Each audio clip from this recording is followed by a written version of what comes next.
love you. It's just so rainy days. How can I love somebody else? Good morning, gorgeous. Sitting here. If I told you once, I told you twice. Time on my hand, broken heart again. Another lesson learned. While all the time that I was loving you, I've been searching for someone. I still believe in love. I'm going down. Well, let me see you put your hands up. Cause when a good girl's gone, she's gone forever. Here I am, loving you. I'm searching for the real love. All I really want is to be happy. 11 years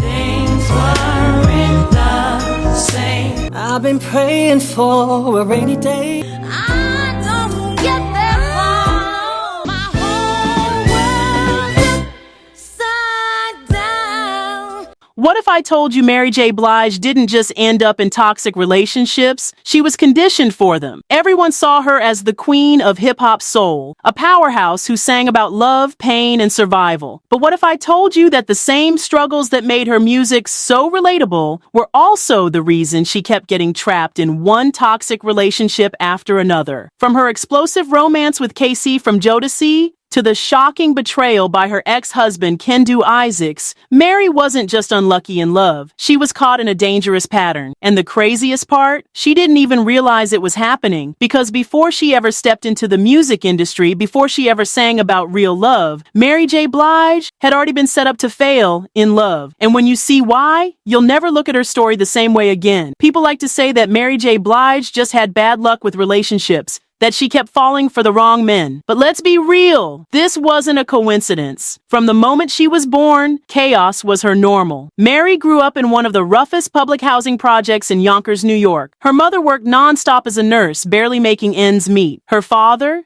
He was a Vietnam vet with PTSD who walked out when she was just 4. And whenever he did come back, it wasn't to check in, it was to fight with her mom. But that wasn't even the worst of it. As a child, Mary experienced something no one should ever go through, violated by someone her family trusted. She kept it a secret for years, letting the shame and pain bury itself deep inside her. And when there was no one around to protect her, music became her only escape. She wasn't just singing, she was surviving. And this is where the cycle really started. Because when you grow up in dysfunction, that dysfunction starts to feel normal. You don't question the instability, the broken love, the pain. You expect it. And when you go out into the world, you start seeking it without even realizing it. So when Mary finally stepped into the spotlight, she wasn't just a rising star. She was a wounded girl looking for love in all the wrong places. And the first man she fell for, KC from Jodeci. That's where things went really bad. At first, Mary and KC looked like the perfect R&B power couple. Jodeci was blowing up, Mary was rising fast, and together, they had that undeniable chemistry. Their 1992 duet, I Don't Want to Do Anything, made fans believe they were in a fairy tale romance. But behind closed doors, it was a nightmare. Their relationship was chaotic, volatile, and full of pain. There were rumors that KC was cheating, that he was controlling, that things got physical. And then came the moment that told the world exactly how toxic things had become. Mary was doing a live interview when the host played a clip of KC laughing and denying they were even together. Right there, on national TV, he completely dismissed their entire relationship, like she meant nothing to him. Mary sat there, humiliated. You could see it in her face. The hurt, the betrayal, the realization that she was stuck in a relationship where love wasn't love. It was power, control, and pain. And instead of walking away, she stayed. Because that's what happens when you've been conditioned to accept dysfunction. You don't run, you normalize it, and the worst part, The longer she stayed, the more destructive things became. Mary started drinking heavily. Then it turned into substances. Her music became darker. Her 1994 album My Life wasn't just a project, it was a cry for help. She later admitted that she was completely broken during that time. She didn't love herself, she didn't know how to love herself, and she had no idea how to escape the cycle. And KC wasn't the problem. He was a symptom of something much deeper. Because when that relationship finally ended, Mary didn't get better. She just found herself in another toxic situation. This time with a man who would do something even worse than KC ever did. And when the truth about him came out, it shocked everyone. When Mary finally walked away from KC, people thought she had escaped the toxicity, that she had learned her lesson. But trauma doesn't just disappear, it reshapes itself. And sometimes it comes back in a different form. Enter Kendu Isaacs. At first, Kendu seemed like the complete opposite of KC. He wasn't a flashy R&B star. He wasn't in the public eye. He was a businessman, a manager, someone who seemed like he had his life together. And that's exactly what Mary thought she needed. After years of chaos, she wanted a man who was stable, mature, and in control. And Kendu, he played the role perfectly. He told her everything she wanted to hear. He made her feel safe. And most importantly, he made her believe that he was different. So when they got married in 2003, Mary was all in. She even became a stepmother to Kendu's kids from his previous relationship, ready to build a real family. But what she didn't realize was that she had just walked into a new kind of toxicity, because Kendu wasn't just her husband, he was also her manager. And that gave him complete control over both her personal and professional life. And when a toxic man has power, he's not going to use it to protect you. He's going to use it to manipulate you. Over the years, Mary started noticing the signs, the emotional distance, the shady financial decisions, the way Kendu always seemed to control the money while making her feel like she was the problem. And then, the ultimate betrayal. Kendu was allegedly cheating on her with one of her own proteges. For years, rumors swirled that Kendu was secretly having an affair with a woman named Starshell, an artist Mary had personally mentored. And if that wasn't bad enough, he was using Mary's money to fund it. When Mary filed for divorce in 2016, she dropped a bombshell. Kendu had blown through $420,000 of her money on his side chick. And after everything he had done, after everything she'd already been through with men, Kendu still had the audacity to demand $130,000 a month in spousal support. Mary later called him a con artist, a man who never loved her, only used her. And that's when she finally saw it. This wasn't bad luck. This wasn't just choosing the wrong men. This was a pattern, one that had started in her childhood, one that had shaped every relationship in her life, one that she finally needed to break before it destroyed her. And the way she did it, it changed everything. By the time Mary J. Blige's marriage to Kendu Isaacs collapsed, one thing became painfully clear. This wasn't just about the men she chose. This was about why she kept choosing them. Because at this point, the pattern was undeniable. KC, Kendu. Two completely different men, yet the same toxic cycle. Emotional abuse,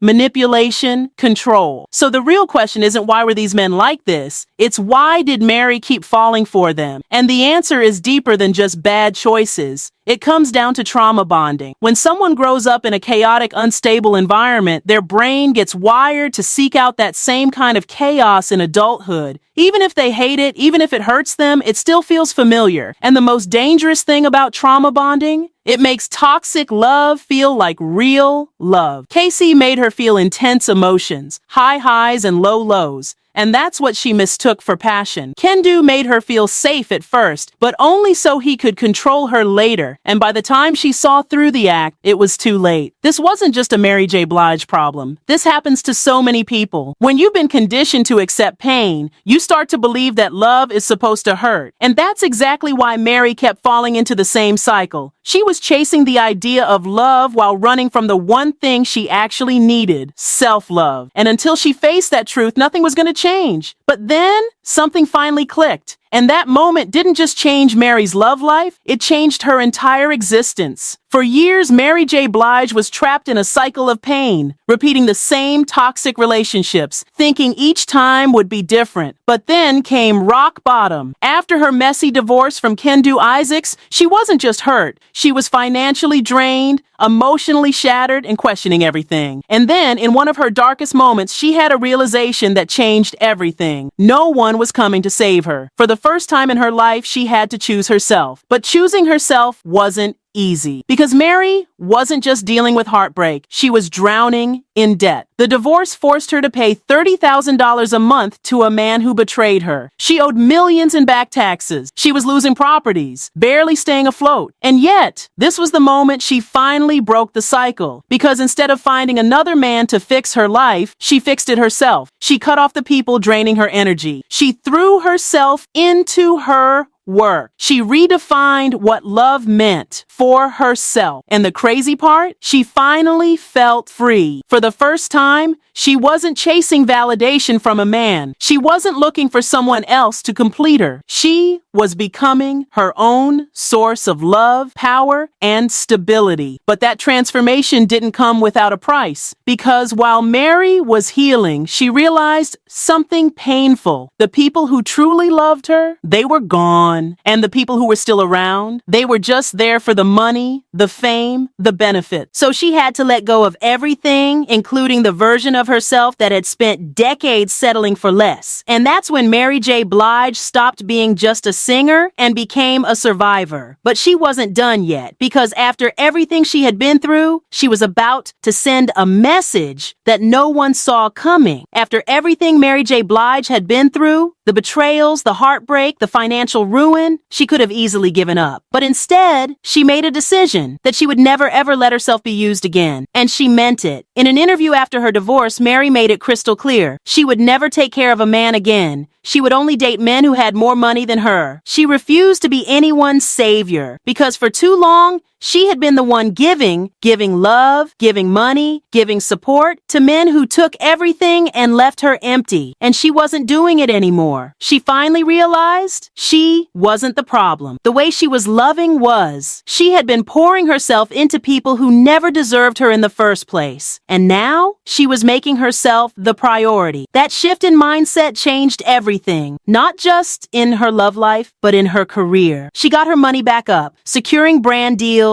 launching businesses, and taking full control over her finances. She refused to let anyone manage her again because after Kendu, she knew better and she found peace on her own terms. And get this, even KC from Jodeci had to admit he did her wrong. In 2017, during VH1's Dear Mama special, KC and Mary finally had their first real moment of closure after years of tension. And what did Mary do? She didn't hold a grudge. She didn't lash out. She forgave him because at the end of the day, she had outgrown all of it. The pain, the drama, the toxic cycles. She wasn't that Mary anymore. She had evolved. And the lesson in all of this, you don't break toxic cycles by waiting for someone else to change. You break them by changing yourself. And that's exactly what Mary J. Blige did. People think Mary J. Blige's toxic relationships were just unfortunate events. But looking at her story now, it's obvious. This was deeper than bad luck. It was a pattern, one that was passed down from her childhood, played out in her love life, and nearly destroyed her. And the truth is, this happens to so many people. How many times have we seen someone fall for the same type of toxic partner over and over, never realizing they're trapped in a cycle? How many times have we heard people say, I just attract the wrong ones, without realizing they've been conditioned to accept less than they deserve? Mary's story isn't just about love and heartbreak, it's about self-worth, survival, and transformation. She was never just singing about pain. She was living it, breathing it, trapped in it. But here's what makes Mary different. She didn't let her past define her future. She didn't let the pain turn her bitter. She didn't let betrayal make her weak. She took every lesson,